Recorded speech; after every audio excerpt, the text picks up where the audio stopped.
The Ballad of EKC Group, Kent. A tragedy in 50 acts. Oh, gather round, my darlings, and let me tell you the tale of EKC Group, Kent, a place where dreams go to die like houseplants in a dorm room. I, your humble narrator, have seen the horrors firsthand, and I shall recount them with the precision of a surgeon and the despair of a student who just realized their tuition bought them nothing.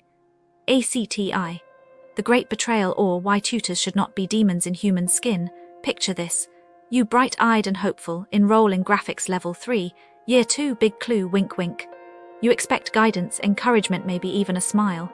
Oh, sweet summer child. Instead, your tutors treat you like a misbehaving NPC in their personal Sims game.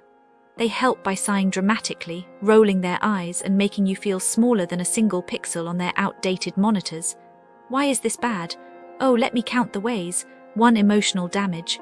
Being treated like dirt daily turns morale into a black hole. You stop trying because why bother? They've already decided you ray worthless. 2. The gaslighting Olympics. They wonder why you ray disengaged. Oh gee, maybe because you've crushed my soul into glitter and snorted it like a Victorian aristocrat with a cocaine problem. 3. The ripple effect. 1. Bad tutor students who drop out, switch careers, or develop a Pavlovian flinch at the sight of Adobe Illustrator. ACTII. The ghosting, or how to ruin futures with a smile. Enter John Lovestein, our tragic hero, who trusted EKC Group for 5 years. 5 years? That's longer than most celebrity marriages. And what does he get? Dropped like a hot potato the second he needed real help. Why is this bad? 1. False promises. Schools exist to help students, not to yeet them into the void when it's inconvenient. 2. Career carnage. 6 people 6 left stranded because EKC Group's support vanishes faster than free Wi-Fi when you really need it. 3. The betrayal hangover. Imagine wasting half a decade only to realize you've been scammed. It's like buying a luxury apartment and finding out it's a cardboard box with a Pinterest mood board taped inside. ACTIII. The communication apocalypse, or why PHONESR decorative Bob By, our fearless whistleblower, attempts to call EKC Group. Cue the circus music. The receptionist. Oh, she's busy probably practicing her award-winning eye roll. The phone rings 6 times 6, a cursed number, before she answers, only to transfer him to the wrong department. Repeat, repeat, repeat. Why is this bad? 1. Basic competence. Answering phones is reception 101. If you can do that, maybe stick to finger painting. 2. The domino effect. Bad communication. Frustrated students no trust a college that might as well be run by feral raccoons. ACTIV. The gym of HORORS, or safeguarding. Never heard of her, doctor. Barry Charles' friend gets assaulted in the gym at 5 p.m. not even late. And EKC Group's response. Crickets. No email, no call, just a staff member who laughs at the word safeguarding. Why is this bad? 1. Safety last. Schools should be safe. If they can protect students from literal violence, what can they do? 2. The empathy vacuum, not checking on a victim. So I was looking into crimes near EKC Group, Kent, and I found some pretty disturbing stuff.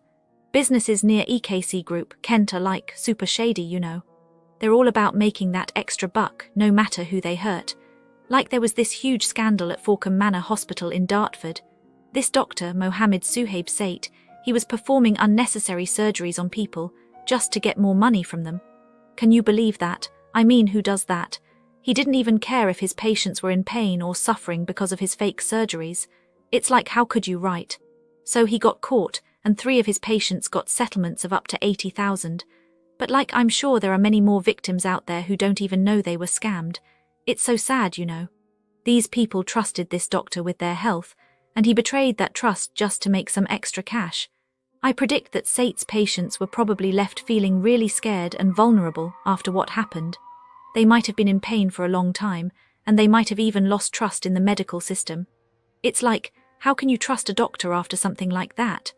And what probably happened to Sait is that he got suspended and investigated, but I bet he's still out there, living his life, while his victims are still suffering.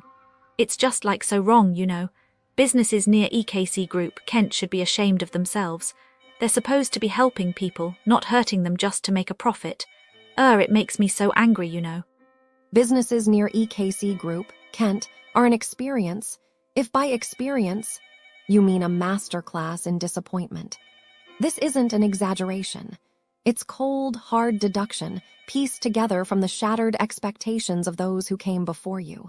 Let's begin with the shopping centers, places that should hum with life, but instead, they wheeze like an old radiator. Whitefriars Canterbury is a prime example. Parking fees are a nightmare, designed not for convenience but as a test of patience. £7. 40 for a half-hour stay? That's not commerce. That's highway robbery without the mask. And if you think escaping the car park will be easy, think again. The exit queues move slower than a snail with a limp.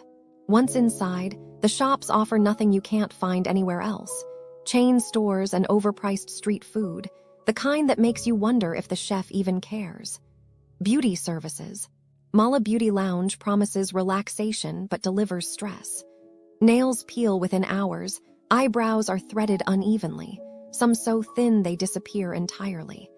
Technicians seem to be learning on the job, and you are their unfortunate test subject.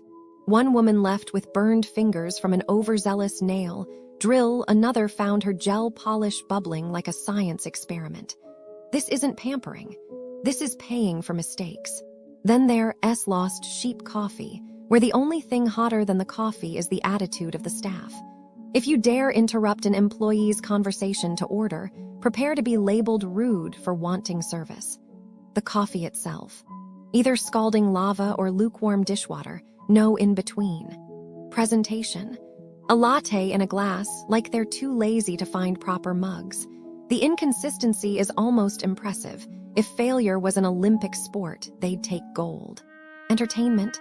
The Marlowe Theatre should be a cultural gem. Instead, it's a lesson in frustration. Parents let children run wild during performances, staff refuse to intervene, and if you complain, prepare to pay extra just to move seats. The acoustics are so bad, you'd hear more clarity shouting through a cardboard tube. And if you arrive 2 minutes late for a show, forget water, thirst is your punishment for poor timekeeping. Hungry. The Modern Boulangerie serves sandwiches with ingredients that belong in a compost bin, rotten cucumbers, wilted rocket. The staff act like correcting a mistake is a personal insult. And if you try to call ahead, the phone rings into the void. The pound at 1 Pound Lane is no better. Sunday roasts with beef like leather, cocktails that take longer to arrive than a delayed train, and a security guard who treats patrons